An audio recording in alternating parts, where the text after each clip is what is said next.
Ич катуудан кантип арылса болот? Азыр коомдо жолуккан 3 таанышыңдын биринен ичим катып жатат. Бул дарттан эмне кылсам арылам деген даттанууну угуу жаңылык болбой калгандай. Ич катуу ар бир адамга тааныш оору болгону менен бул көрүнүш анын келип чыгышы жана алдын алуу жөнүндө маалыматтардын элде аз экендигин тастыктайт. Ич катуу организмде заң пайда болуу процессинин бузулушун, анын оорутуу менен коштолушун жана заңдоо нормасынын өзгөрүшүн ич катуу деп түшүнсө болот. Адатта бул көрүнүш түрдүү себептерден, тамактануунун бузулушунан же жашоо образынын өзгөрүшүнөн улам келип чыгат. Ич катуунун түрлөрү. Ич катуунун эки түрү бар. Биринчиси курч ич катуу деп аталса, экинчиси өнөкөт ич катуу болуп саналат. Бул оору башталганда курч ич катуу менен башталып, анан өнөкөткө айланат. Ич катуунун себептери. Ич катуу негизинен жоон ичегенин иштөө функциясынын начарлашынан келип чыгат. Ага өбөлгө түзгөн себептер: инсульт, мээдеги кан айлануунун бузулушу, депрессия, айыз циклинин бузулушу,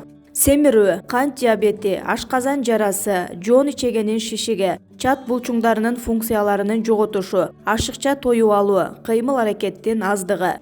Ич катуунун белгилери: ашказандын оорушу, табиттин жоголушу, баш оору, жүрөк айлануу, ооздун жагымсыз жыттанышы, зарна, ичтин көбүшү, уйкусуздук, заңдоодо кыйналуу.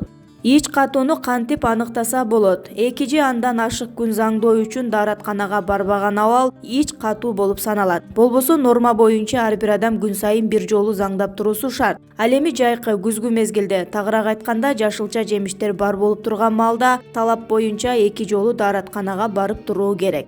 Башында ич катуудан адам анчалык деле кыйналбайт, бул өтүп кетет деген кош көңүлдүүлүк менен жүрө бериши мүмкүн. Бирок ал өнөкөт формасына өтүп кете турган болсо, анда бул дарттын кийинки кесепети кооптуу. Бул оору өнөкөткө айланып, анын организмге тийгизген таасири күчөй берет. Адам шалдырайт, уйкудан калат, көп ойлонот, алсырайт жана ошол эле маалда организм аркыл шлактарга, микроорганизмдерге байыйт, анан ууланат. Мунун дагы көтөрүп жүрө берген шартта ал жоон ичегенин рагына чалдыгышы мүмкүн. Кыймылга келбей тура берип катып калган заң жоон ичегенин ички көңдөйүн жабыркатып жиберет. Бул процесс ансыз деле иштөө функциясы алсыроого дуушар болуп турган жоон ичегеде каноону, шишүүнү жаратат. Анан ал сезгенүү геморрой түйүндөрүнүн чыгышын шарттайт да, айыгууга мүмкүнбү деген жоопсуз оору, ракты жаратат. Ич катууну жаратуучу бирден бир фактор катары кыймыл аракеттин аздыгын айтып жатабыз. Кант диабети менен ооруган шартта адам диетаны сактоого мажбур болот. Ал эми диетадагы адамдын тамактануусу толук кандуу тамактанууга жатпайт. Ошон үчүн жоон ичеги адаттагыдай иштебей, ал адамда ич катуу пайда болот. Кантип ич катуунун алдын алса болот? Курамы клетчаткага бай тамактарды, тагыраак айтканда кара ундан жасалган нанды, гречкадан, сулуудан жасалган боткону көбүрөөк жеш керек. Ошондой эле жаңы бышкан жашылча жемишке ыктап, алардан жасалган салаттарды кабыл алуу зарыл. Көп учурда биз салатка майонез кошуп жейбиз. Бул тескерисинче ич катууга кандайдыр бир шарт түзүп коюшу ыктымал. Андыктан салатка дайыма оливка же өсүмдүк майын гана кошууга аракет кылуу керек. Ич катуунун алдын алууда кычкыл сүт азыктарын ичип туруудан натыйжалуу. Эң башкысы ачка жүрбөө, ар кыл диеталардан алыс болуу жана убагында тамактанып туруу адамды ич катуудан сактайт. Ич катууну дарылоонун элдик ыкмалары: лимон.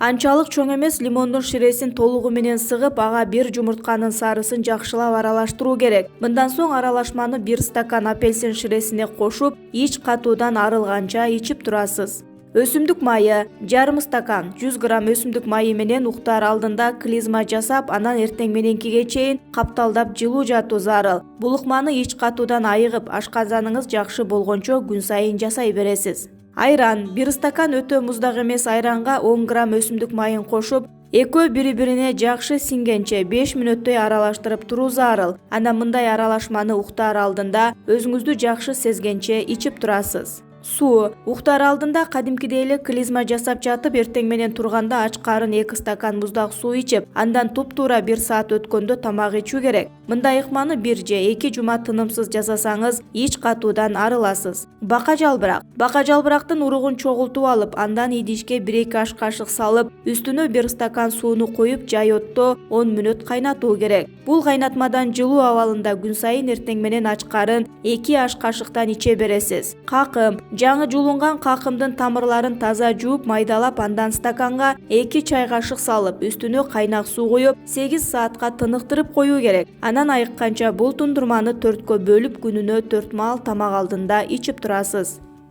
Жашылча жемиш, анын ичинде кызылча, капустаны көбүрөөк жеш керек. Жөө жүрүп, дене көнүгүүлөрү менен машыгуу ичеги карынга гана эмес, бүтүндөй организмдин жумушун иретке келтирет. Ит мурунду алып, чоң кашык менен 1,5 литр суу коюп, жай отто 15 мүнөт кайнатып, үстүн жаап, сууганча коюп коесуз. Тамак ичээрдин астында бир чыныдан ичип турасыз. Бул укманы кутудагы ит мурун түгөнгөнгө чейин иче берсе болот. Кара бүлдүркөндүн 10 граммына кайнап турган бир катуу суу коюп, 15 мүнөт тундурасыз. Сүзүп алгандан кийин 1 аш кашыктан күнүнө 3-4 жолу ичесиз.